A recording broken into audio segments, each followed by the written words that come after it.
Hello guys, welcome to creative movies facts.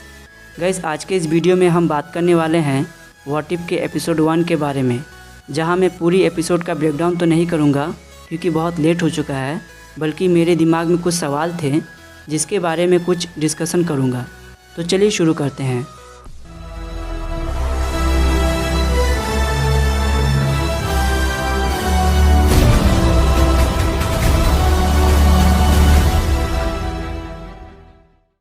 Guys, what if में हमें वो सारी संभावना दिखाई गई है जिससे एक छोटा सा फैसला एक पूरे टाइमलाइन और एक अल्टरनेट रियलिटी को जन्म दे सकता है। और हम जानते हैं कि जब पेगी कार्टर ने ऊपर भूत में जाने से इनकार कर दिया, तभी उसने उस संभावना को जन्म दे दिया जो एक अलग यूनिवर्स को जन्म दे सकता था। जैसा कि व्हाट इफ में हमने जेफरी राइट के कैरेक्टर को बोलते हुए सुना, लेकिन सिर्फ अकेली पेगी ही नहीं थी, बल्कि उसके आसपास के माहौल भी वैसे ही बन रहे थे जो टाइमलाइन को चेंज कर सकते हैं। ये तो ही एक अल्टरनेट यूनिवर्स को जन्म देने की बात। वीडियो को पूरा देखिएगा क्योंकि सबसे इंटरेस्टिंग फैक्ट्स मैं आपको लास्ट में बताऊंगा। वापस टॉपिक पे आएँ तो व्हाट इफ में पेगी कार्टर के एक्शन कुछ कैप्टन अमेरिका की तरह दिखाए गए हैं, जैसा कि कैप्टन पेगी कार्टर की लैंडिंग, उनकी एंट्री और बॉक्सिंग बैग में पंच करने वाला सीन। और अगर एनिमेशन की बात करें तो ये आपको कुछ कॉमिक की फील देगी। अब चलिए मेन पॉइंट पे जिसके बारे में मैं बात करना चाहता हूँ।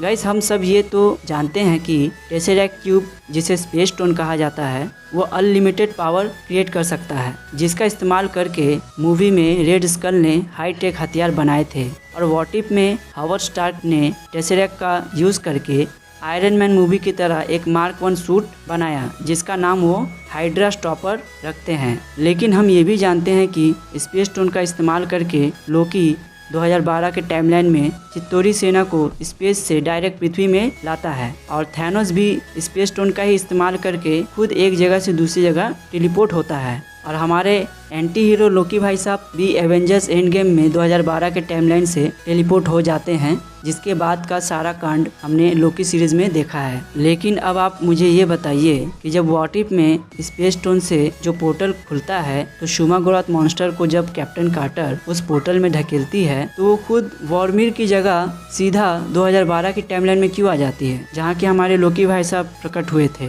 चलो मान लिया कि व्हाट इफ में रेड स्कल की कहानी खत्म हो गई, तो व्हाट इफ के टाइमलाइन में सोल स्टोन का कोई गार्डियन नहीं होगा। और अगर पेगी कार्टर टेलीपोर्ट होकर आई है तो वो 70 साल बाद क्यों आई है? और अगर स्पेस स्टोन व्हाट इफ के टाइमलाइन में मौजूद है तो 2012 के टाइमलाइन में एक और स्पेस स्टोन क्या कर रहा है? तो गाइज, इसका सीधा सा जवाब है कि व्हाट इफ को ठीक लोकी सीरीज के बाद सेट किया गया है, राइट, जिसमें हमने देखा है कि लोकी में ऑलरेडी मल्टीवर्स क्रिएट हो गया था। तो यही कारण है कि स्पेस स्टोन जब कार्टर को टेलीपोर्ट करता है तो मल्टीवर्स के टाइमलाइंस आपस में जुड़े होने के कारण कैप्टन पेगी कार्टर एक यूनिवर्स से दूसरे यूनिवर्स में आ जाती है, जहाँ टाइम से कुछ लेना देना नहीं है, क्योंकि हर एक मल्टीवर्स अपने अलग अलग टाइम से चल रहा है। और जहां कैप्टन कार्टर पहुंची है 2012 के एवेंजर वाले टाइमलाइन में, तो वहां वॉर ऑलरेडी 70 साल पहले ही खत्म हो गया था। और यही कारण है कि हमें भी मल्टीवर्स से क्रिएट होने से स्पाइडरमैन नो वे होम में 3 स्पाइडरमैन और उनके मूवीज़ के विलन्स देखने को मिलेंगे।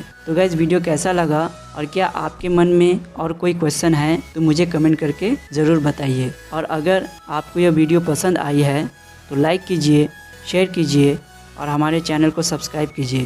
तो मिलते हैं अगले वीडियो में। Till then, bye.